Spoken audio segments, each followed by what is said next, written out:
Hello everyone and welcome to CAD-Prof.com. This is lesson number 5 of a 10-part series for landscape design. When you download the video, you'll also have a PDF file that accompanies it. I'll open that up right now. Just move it towards your desktop or print that off so that you have it handy. Today these are a number of the different exercises we're going to be doing. We're going to be looking at a couple of new commands, trim, extend. We're going to be drawing a very simple 1" by 1" grid. We're also going to be drawing these particular shapes in order to work with the fillet and chamfer commands.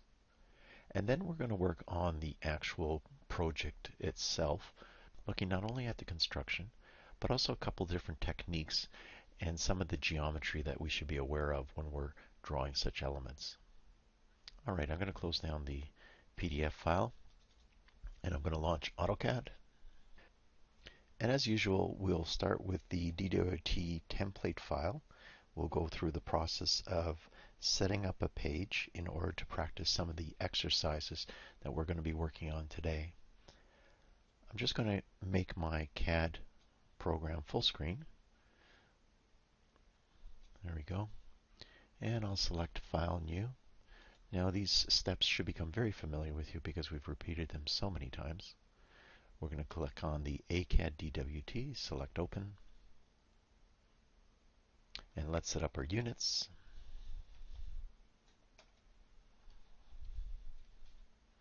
And we'll select Architectural, and OK. And then our limits. As we know, this particular file is already set to the correct limits, so simply press Enter for the lower left and Enter for the upper right.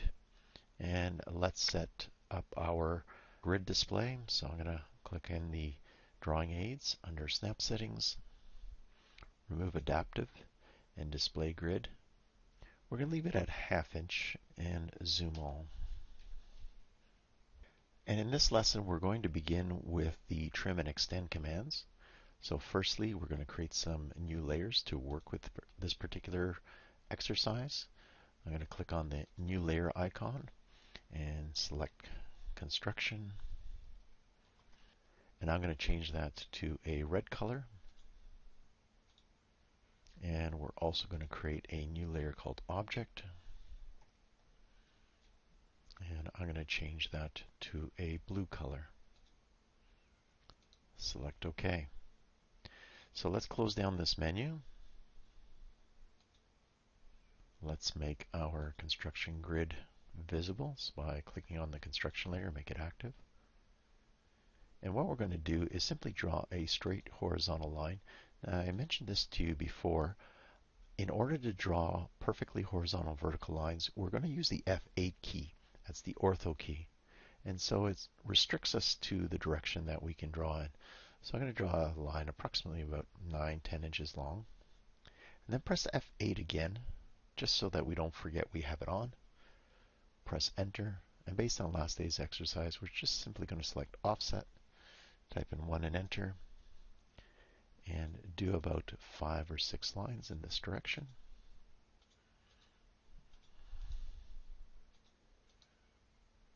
And we're going to do the same in the opposite direction.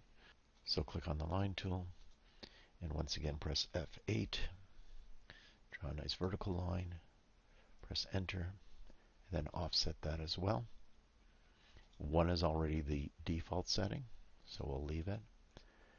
Now what's important about these lines is that they extend beyond each other in both directions. This will help us practice some of the exercises that I have prepared for you. Okay, there's our grid. Press Enter, and we're done. So in this exercise, we're going to look at how extend and trim work together. They are commands that are actually located one with the other because they have very similar properties. So we're going to begin with the trim command. Now, in order to access it, you simply click on the icon. It looks like a pair of scissors. If it's not visible on your screen, there's an arrow to the right of it. You'll see that extend is right below it. So leave it on trim. And the first thing it's asking you to do is select objects or select all. So we can use selection sets in this particular case.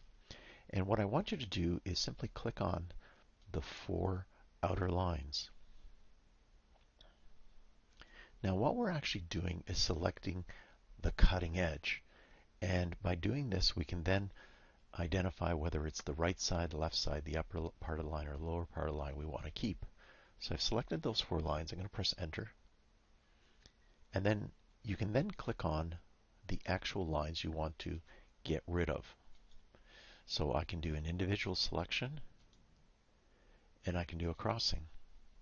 And that'll allow me to select these outer edges. So crossing is faster than individual selections. We can also trim to each other. So I've got this as my cutting edge, and this is my cutting edge, and those 2 lines I can trim to one another. And that allows me to clean up my work. Once again, all these different modify commands, the way we're using them, is utilizing the maximum precision level for the drawing. Once you finish your trim, press Enter. And what we've done is simply trimmed away all of the excess lines beyond our square. And this creates a custom grid. I want to return that all back. So press Ctrl Z. Remember the trim function we performed in a single action. So when we do an undo, it returns all the line work that we have. So let's go back up to trim. We're going to experiment in a couple of different ways. Let's say, for instance, I want to get rid of the center section of horizontal lines. I'm going to identify the outside 2 lines of that center section. So these are actually the closest lines together in the middle as my cutting edge. I need 2 cutting surfaces because this line goes through both of them. I can't just have one, otherwise I'll lose the entire line. So once I finish selection, I press Enter, and then I will do a crossing through that. Press Enter again, and there I've removed all those excess lines. Let's return those. So let's discover a bit more about the trim command. This time when I select trim, I'm going to click on a single middle line, press Enter, and then here, depending on what side of that line I trim or I click on, it removes the opposite side of it. So here we're trying to understand the language, how CAD interacts with us. The tendency is to click on the line that you want to get rid of first and then the cutting edge. It's the exact opposite, and that's something you're going to get used to just by repetition. Press Ctrl Z and I brought it back. So let's say we want to trim multiple lines. I can actually click on trim and do a crossing over all the lines or a window to enclose all of them. Now when I press Enter, something interesting happens. Each one of those segments is completely individual. And as I go along, I can remove them. But when I get to the last bit of line, I can't get rid of it. It won't trim. Trim basically takes an existing element and removes part of it, not its entirety. And as we trim, each one of these lines become new elements. So when I trim in between these 2 lines, this line is now independent of that line. And you can see I can easily remove that one, but then I can't remove this one. So if I click on the outer line, this one no longer is removable because it's a single line segment. There's nothing to trim to. So if I cut those 2 edges, I'm left with that line, and that's what it's indicating to me. So when we do trim, we have to worry about the direction we go in. If I want to get rid of an entire section of line, I have to start on the outside edge and work inwards.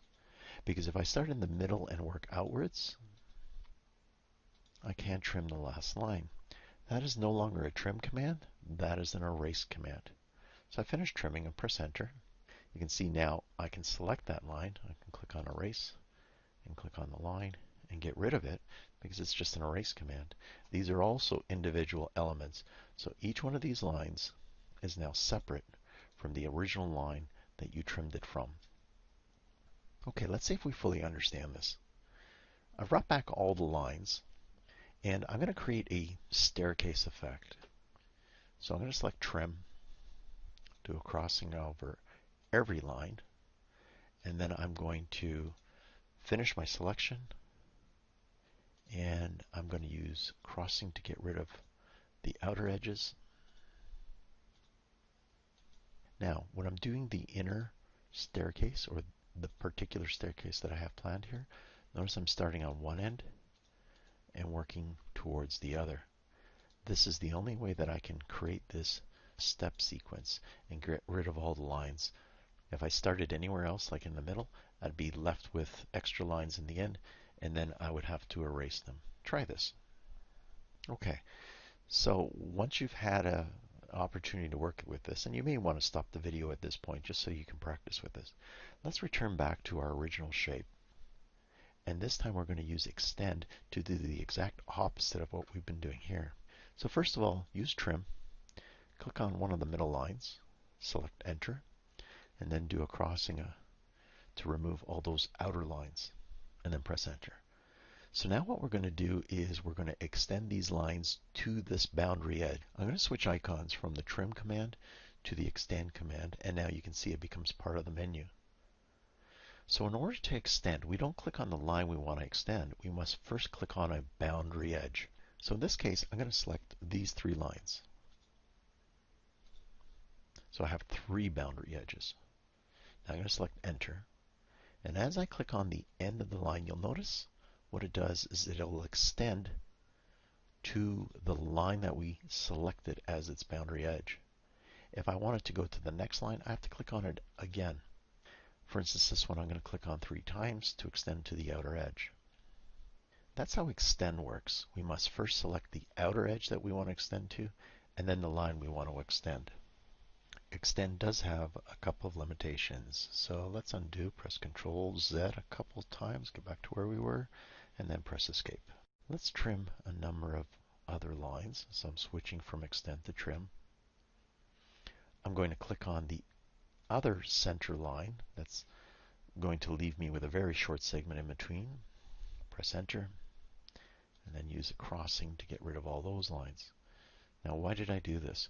You're going to experience how extend looks at objects. So I'm going to click on extend, and I'm going to click on the outer 2 edges, and then press enter. So now I have 2 boundary edges that go in the opposite directions of the line that I'm selecting. Now you're going to notice something interesting. If I move to the right side of the line, it extends to the right. If I move to the left side of the line, it extends to the left. So it actually identifies the geometry of the line, and depending on which end you click on, that's the end that will extend outwards. Now this becomes an individual line segment. So now the center of that line is somewhere here. So all I need to do is move to this part of the line, and notice it extends to the left. Let's try that again. I'm going to move to the right half of the line and click, and it's going to move to the right or extend to the right. I click on that same line, and now extends to the left. So depending on how I want to extend, if I want to go into both directions, I can click on simply the same spot twice. So that's how extend works. Now typically, it needs an outer edge.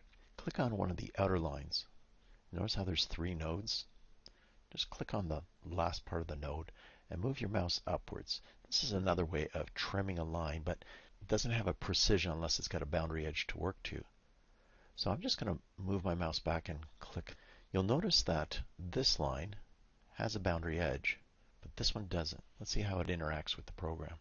I'm going to select extend. I'm going to click on this boundary edge, enter, and then I'm going to click on the line, and I'm going to click on this line. Notice what it says? Path does not intersect with the boundary edge, or the bounding edge, and therefore it will not extend outwards into nothing. It doesn't understand that you may want to extend that to that outer edge. So extend needs that boundary edge, or the bounding box, to be able to extend to whenever you're working with the program. Okay, let's try to use the trim and extend command with other types of shapes. So I'm simply going to remove everything on my screen. I'm going to press escape, put a window around everything, and press delete. So this time I want you to draw a series of intersecting circles. So just click on the circle command, and let's make some objects. And like I said, I'm going to create a series of intersecting circles here. And this time I'm going to select trim and click on one of the circles. So I've just picked one. I'm going to press enter. Now you can see what happens is I can remove parts of circles that enter that center portion of the circle that I selected to trim. I can also do the opposite. So I'm pressing Ctrl Z to bring those back.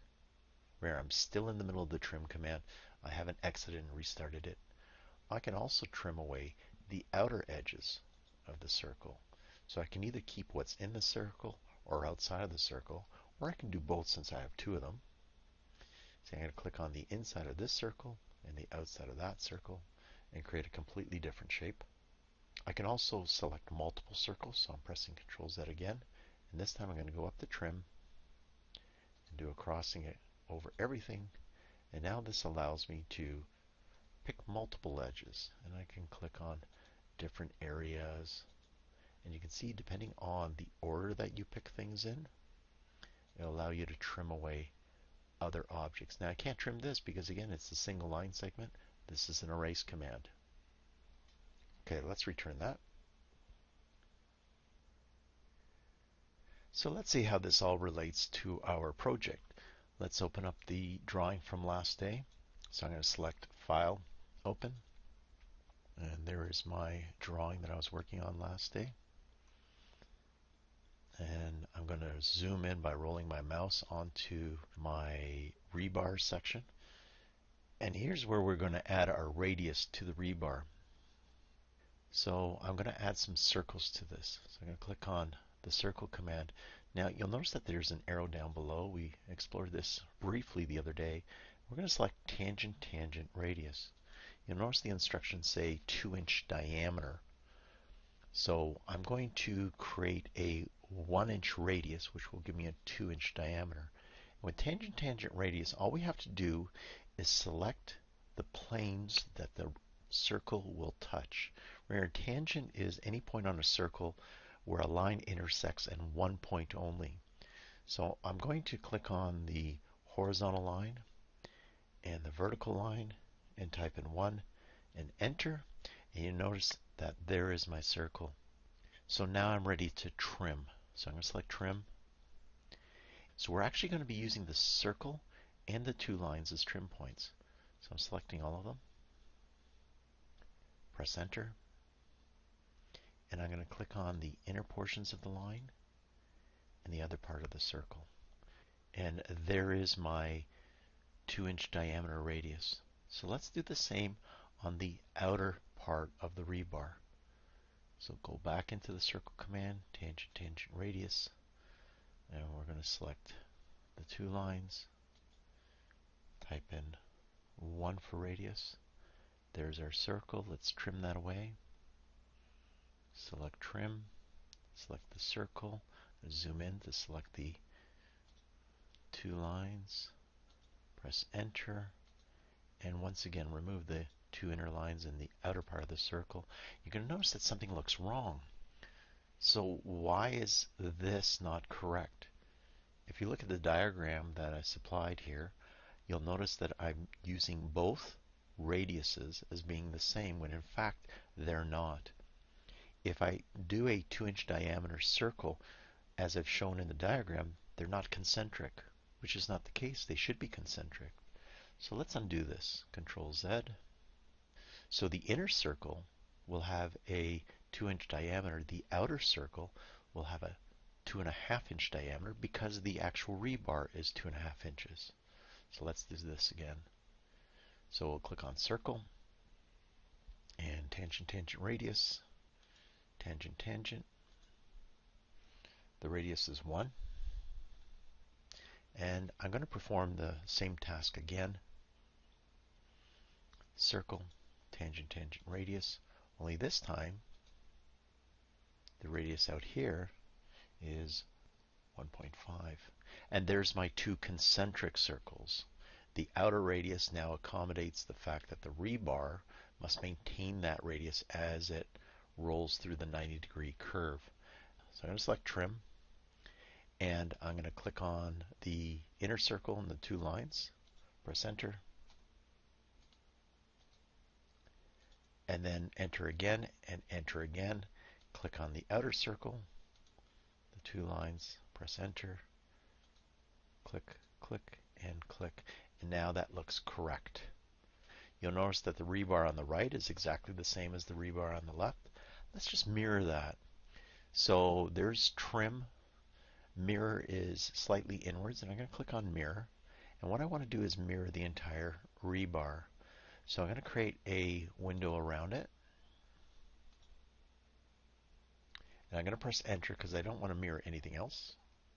Now I want to mirror it as though I'm placing a mirror right along the center of this concrete so it will reflect onto the other side. And when we're working with mirror, that's what we got to consider, is that this will be a reflection. We're describing the plane of the mirror. It's looking for my first point. The first point is halfway along this line. We're going to add a temporary object snap or an object snap override to define this middle point. I don't need to go back into this menu and always redefine everything. I can do a one-time step. So I'm going to hold down the Shift key, click the right mouse key once, let go of the Shift key, and this brings up the exact same menu that's down here. So what's the difference? The one that's in the drawing aids stays on throughout every command. The one using the Shift right mouse key function is a one-time override snap function. So I'm going to pick midpoint. Now when I do that, you'll notice it doesn't find endpoints or centers of circles or anything. It's looking for the midpoint, and that triangular symbol is the midpoint. So I'm going to click on the midpoint of the base of the footing. You can see what's happening. As I move my mouse up, it's showing the reflective display of the image depending on where my line work is. So you can see I need to bring a line straight up. So how do I draw a line straight up? Press F8. F8's our ortho key. And now it can only draw a line straight up. I can click anywhere along this length. And it's asking me, do I want to erase the source image or the first object? No, I don't. And now I've created a mirror. So we've looked at trimming and drawing using tangent radius and mirroring our object. Save this file as is. If you didn't get a handle on it, just repeat the exercise over again until you fully understand it. Okay, let's save this project. I'm going to put it in my lesson 5 folder.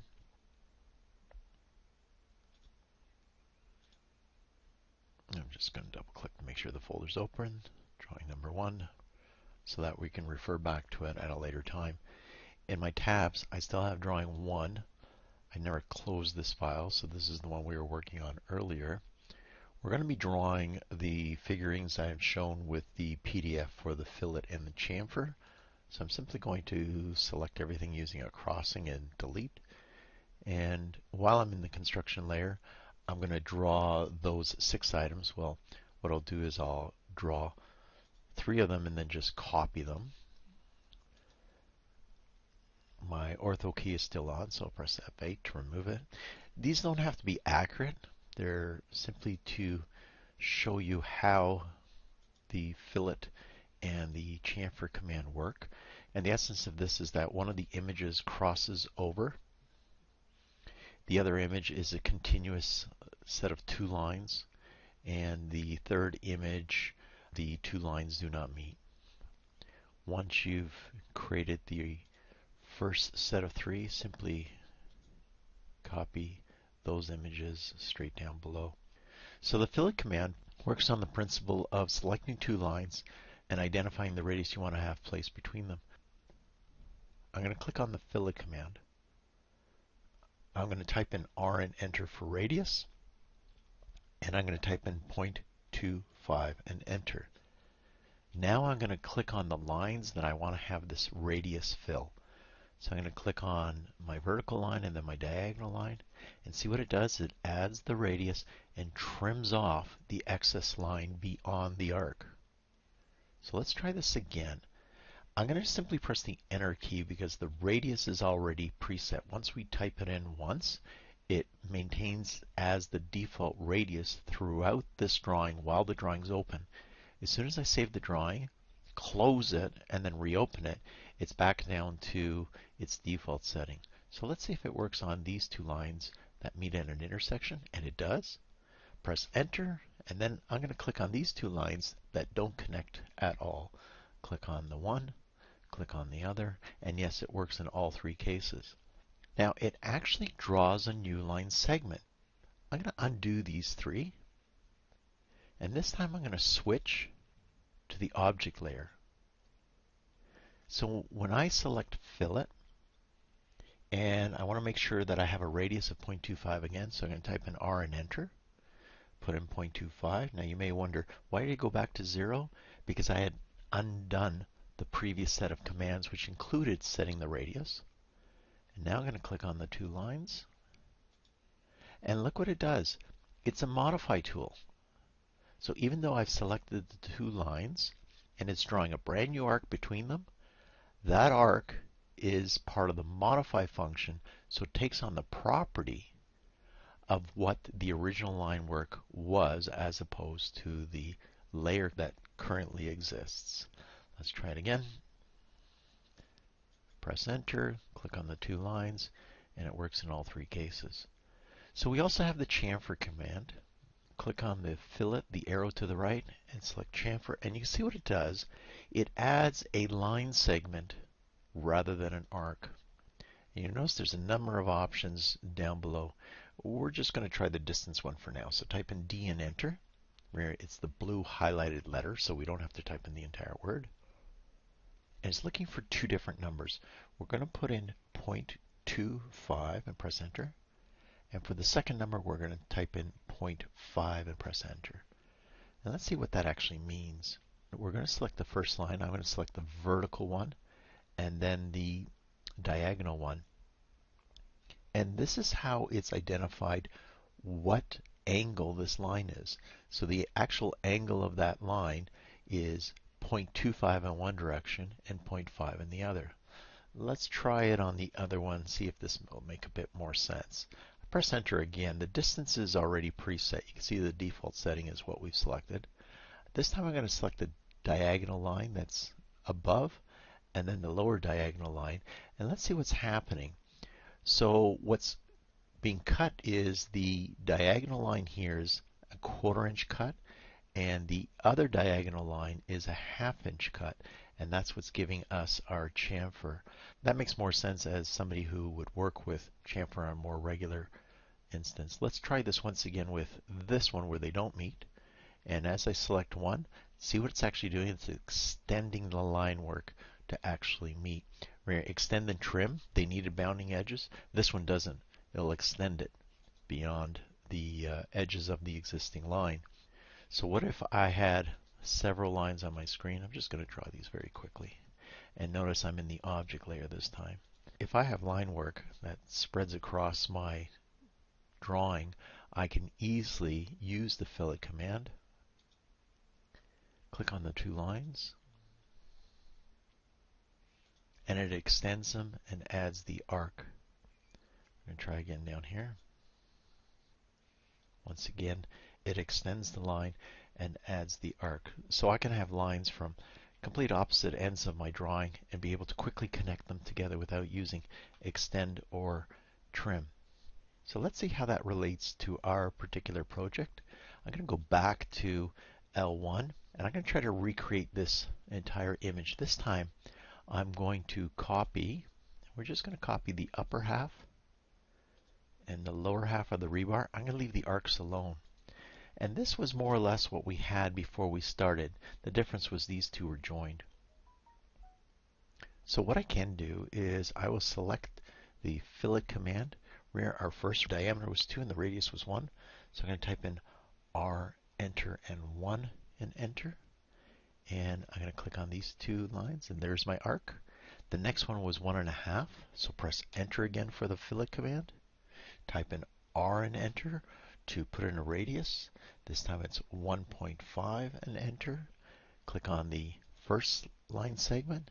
Click on the second line segment, and I've created the exact same thing in half the steps. So working with fillet, chamfer, arcs, trims, and extends, these are all commands that will help us. Finding the most efficient one for the circumstance that we're up against is the best way to draw, the quickest way to draw, the fastest. But we have to understand how all these commands work. So let's save this file. File save once again. I'm using save because I already placed it where I want it to go. Let's close down the program. Well, thank you for joining me today. I know that we've packed this full of commands. Practice is your best way of moving forward throughout the lessons, and I look forward to seeing you next day.